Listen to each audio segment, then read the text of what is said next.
popular and enduring weapon-based fighting series strikes once again with SoulCalibur 5, returning to its increasingly implausible stage of history for flashy weapon-based combat and wild character customization. It's blatantly obvious that the soul still burns, but is the flame being kept alive by more than just name recognition and marketing muscle. The glint of blades flickers in the forest shadows.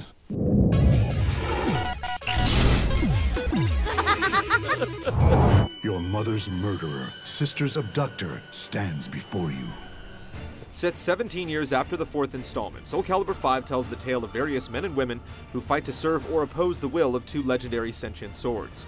New face Patroclus steps up to take the lead, making the journey from naive puppet to snarky guy who no longer wants to be a naive puppet, with his sister Pyrrha providing the dramatic impetus to spur his actions. Well, Pyrrha, not bad. Selecting the important-sounding Story 1607 AD mode from the main menu lets you alternate between fighting battles under the flimsiest justifications and passively taking in disappointingly plain hand-drawn stills with voiceover. There are a few lavishly produced cutscenes sprinkled here and there, but most of the cast is ignored, and there's a broad failure to inspire any emotion for the characters that are featured. Both the tale being told and the story mode itself are decidedly underdone. Please, go away!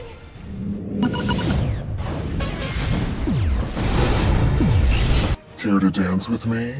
While the story mode is underwhelming, SoulCalibur 5 nonetheless includes substantial amounts of extra content. To this end, the series' character creation feature returns with more equipment and the ability to change your height and tweak individual body parts. You'll unlock new items and sometimes new characters at a fairly consistent rate, giving you the tools to make a wide range of visually interesting characters.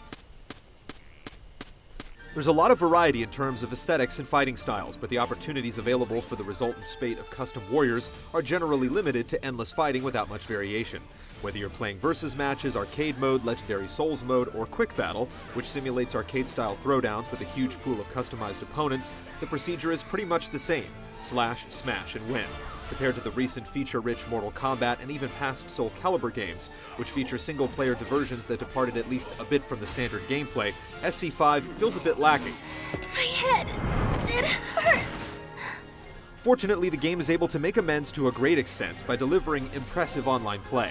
The occasional lag is a fact of life with any online fighting game, but fights here feel smoother and more stable than average. Players hanging out in a lobby can easily search for ranked or unranked matches, or download replays to check out potential opponents. A type of hangout feature called Global Colosseo is meant to provide a looser environment to hang out and pick up matches with players from your part of the world, although it remains to be seen if this will be adopted and used by the online community in any meaningful way. Regardless, it's clear that the online element has received its due attention.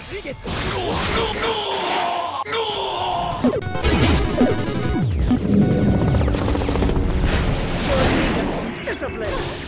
I'll teach you to behave! Feeling just a little bit faster in this installment, the fighting in SoulCalibur 5 still requires you to memorize the most useful techniques and combos from your character's move list, inevitably gleaned from the unwieldy but info-rich training mode, and apply them to your opponent at the correct time. Fights are about controlling space, catching sidestepping characters with horizontal attacks, applying pressure with quick strikes, and delivering power attacks when the time is right. Justice will prevail! The addition of a super meter, a mechanic featured in countless 2D fighters, adds a dimension that was previously absent. This allows the player to execute counterattacks, power up certain moves, or unleash a singular powerful attack which can do big damage. While it's much better than the poorly conceived and nearly useless critical finish system seen in SoulCalibur 4, it functions more as a flashy additional surface layer, rather than a fundamental change to how the game plays. I'm sorry. I have no choice. But even with the addition of super moves and some difficult, unwieldy commands that require you to hit more buttons faster than ever, SoulCalibur still gives players great visual payback for button mashing, and appropriate rewards for actually learning the moves. The ability to quickly snatch a victory via ring out or even unintentionally propel yourself out of the arena is just as amusing as ever. Whether you're playing seriously or just fooling around in a casual or party setting, the game remains enjoyable. Oh God, I'm alive! SoulCalibur fans will appreciate having new elements to discover, but there's still a lot that will be very familiar. Despite the new faces, including original characters like Patroclus, Viola, and the well-integrated crossover character Ezio from Assassin's Creed, there aren't really that many new fighting styles to be seen. Disciples of retired characters like Shiba and Natsu clearly owe the vast majority of their techniques to their masters, and most of the secret characters are blank slates without their own moves, or modified clones from other absentees. There's still an appreciable amount of variety within the roster, but despite the tweaked gameplay and 17-year time warp, it's clear that SoulCalibur 5 is an incremental improvement rather than any sort of rebirth. Do not delude yourself, thou wretched fool! Your punishment will be quite severe! SoulCalibur has steadily moved toward more flash and more ornamentation, and even as some of the more ridiculous costumes have been reined in, the march toward continual embellishment continues here, as the once down and dirty lizard man becomes the horned and winged meta-reptile known as Aeon Kelkos. Still, while the animations look so sharp and deadly that you'd imagine each character to be dead many times over by the time a single round has ended, the game overall seems to be gradually aging. Don't feel bad about it. You couldn't have prevailed. Perhaps it's a compromise to provide flexibility to the character creation feature, but characters lack the detail and expression to feel truly alive.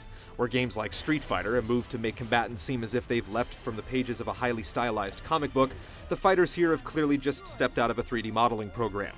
Fortunately, the sweeping soundtrack and unmistakable narrator do their best to sell the drama and emotion with gratifyingly exaggerated pomp. The moon shines brightly on the ugly scars of man. You're a good fighter, but I'm a superb one! SoulCalibur 5 enjoys its triumphs, most notably the strong online element, as well as its shortfalls, such as the flat story and relative dearth of extra content. In spite of its mostly positive gameplay tweaks, though, it's in no real danger of reinventing the wheel. That's okay with us. In this fifth installment, SoulCalibur is as easy to enjoy as it ever was, and it brings with it enough new stuff to more than justify its existence. The tools of insanity illuminate amongst the flames.